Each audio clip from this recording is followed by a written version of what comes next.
মাছ ছাড়া নিরামিষ মাছের রেসিপি কি বন্ধুরা, বিশ্বাস হচ্ছে না তো? বিশ্বাস তো না হবারই কথা। তো চলো ভিডিওটা দেখে নাও, তাহলে বুঝতে পারবে আমি কেমনভাবে এটি তৈরি করেছি। দেখো, তার জন্য এখানে বেশ কতগুলো কাঁঠালের দানা নিয়ে নিয়েছি। ভালোভাবে ছাড়িয়ে নিয়ে আমি এটাকে সিদ্ধ করতে বসিয়ে দিয়েছি। দেখো, খুব ভালোভাবে আমার সিদ্ধ করা হয়ে গেছে। আমি একটুখানি তোমাদের দেখিয়ে দিচ্ছি কতটা পরিমাণে সিদ্ধ করেছি। দেখেছো, এইভাবে খুব ভালো করে কিন্তু সিদ্ধ করে নিতে হবে। এবারে একটা ছোট বাটি নিয়েছি, তার উপরে এই ছাঁকনিটা দিয়ে আমি এই কাঁঠালের দানাগুলোকে জলটা ঝরিয়ে নেব। দিয়ে ভালো করে জলটা ঝরিয়ে নিয়েছি। নিয়ে এবারে আমি কি করব, একটা বাটির মধ্যে ঢেলে নিচ্ছি। নিয়ে ভালো করে এটাকে আমি ম্যাশ করে নেব। আমার কাছে তো ম্যাশার নেই, তার জন্য এই গ্লাসটা দিয়ে কিন্তু আমি ম্যাশ করে নেব। হাত দিয়ে করতে গেলে একটু অসুবিধা হবে, তো তার জন্য এই গ্লাসটা দিয়ে আমি করে নিচ্ছি। কেন অসুবিধা হবে সেটিও বলছি। গরম গরম থাকতেই কিন্তু এটিকে ভালো করে ম্যাশ করতে হবে। ঠান্ডা হয়ে গেলে কিন্তু কাঁঠালের দানা একটু শক্ত শক্ত হয়ে যায়, তার জন্য গরম থাকতে থাকতেই কিন্তু এইটাকে ম্যাশ করে নিতে হবে। এবারে ভালোভাবে ম্যাশ করে নিয়ে আমি এর মধ্যে দিয়ে দিচ্ছি 3 চামচ বেসন, 2 চামচ কর্নফ্লাওয়ার। বেসনটা কিন্তু অবশ্যই দিতে হবে, বেসনটা না দিলে কিন্তু মাছটা তৈরিই করা যাবে না। তারপর দিলাম কুচনো কাঁচা লঙ্কা, দিলাম পরিমাণ মতো নুন আর একটুখানি হলুদ, দিয়ে দিচ্ছি 1 চামচ ধনে আর জিরে ক্রাশ করে নিয়েছিলাম, সেটিকে দিয়ে দিলাম। আর 2 চামচ দিচ্ছি পেঁয়াজ বাটা। এবারে আমি ভালোভাবে এটাকে মিশিয়ে নেব। আর দিলাম একটুখানি জল। এটাকে আমি হাত দিয়ে ভালোভাবে মিশিয়ে নিচ্ছি। হাত দিয়ে ভালো করে মাখালে কিন্তু খুব সুন্দর মাখানো হয়, তার জন্য আমি হাত দিয়েই মাখিয়ে নিয়েছি। দেখো, একটা ডো তৈরি করে নিয়েছি। খুব ভালোভাবে আমি ডোটাকে তৈরি করে নিয়েছি। নিয়ে এখান থেকে একটু একটু করে আমি নিয়ে দেখো কেমনভাবে এই মাছটাকে তৈরি করে নিই। দেখো, তোমরা দেখে নাও। দেখো, ভালোভাবে দুদিকে চেপে নিলাম। নিচের দিকটায় একটুখানি সরু করে নিলাম, ওপরের দিকটা একটু চওড়া ভাব রাখলাম। তারপরে ভালোভাবে করে নিয়ে মাঝখান দিয়ে আমি ফুটো করে নিলাম। এই মাঝখানের এই ফুটোটা যদি তোমাদের অসুবিধা হয় করতে, তাহলে একটা চামচের পিছন দিয়ে তোমরা ছিদ্রটা করে নেবে। কেমন, একটা তো করে নিয়েছি, আমি আবারও আরেকটি দেখিয়ে দিচ্ছি। দেখো, দেখেছো? দেখো, হাত দিয়ে আমি নিচের দিকটা একটু সরু ভাব রাখলাম, উপরের দিকে একটু চ্যাপটা করে দিলাম। দেখো, হয়েছে তো মাছের মতন আকার।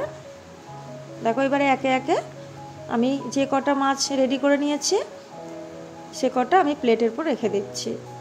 যতটা পরিমাণে কাঁঠালের দানা নিয়েছিলাম আর 3 চামচ পরিমাণে যে বেসনটা নিয়েছিলাম আর 2 চামচ কর্নফ্লাওয়ার নিয়েছিলাম, এই কটা আমার তৈরি হয়েছে 6টা, আর 2টো 8টা তৈরি হয়েছে।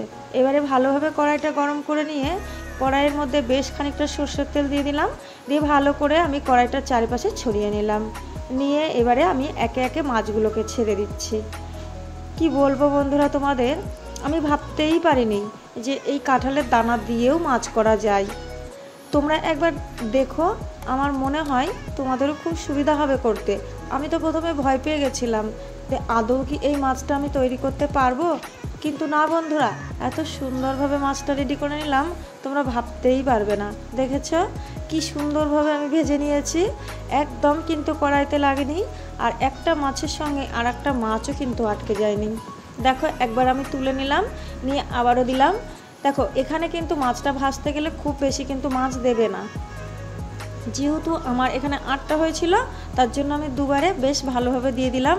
একবারে যদি আমি 8 পিসি দিয়ে দিতাম না, তাহলে কিন্তু একটু অসুবিধা হতো ভাজতে। তার জন্য আমি 4টে 4টে করে দিয়ে মাছগুলোকে খুব সুন্দর করে ভেজে নিলাম। দেখো, মাছগুলো খুব ভালোভাবে আমার ভাজা হয়ে গেছে। এবারে ওই তেলের মধ্যে দিয়ে দিচ্ছি শুকনো লঙ্কা, জিরে আর একটা তেজপাতা। এবারে এখানে এই মশলাটা আমি রেডি করে নিয়েছি।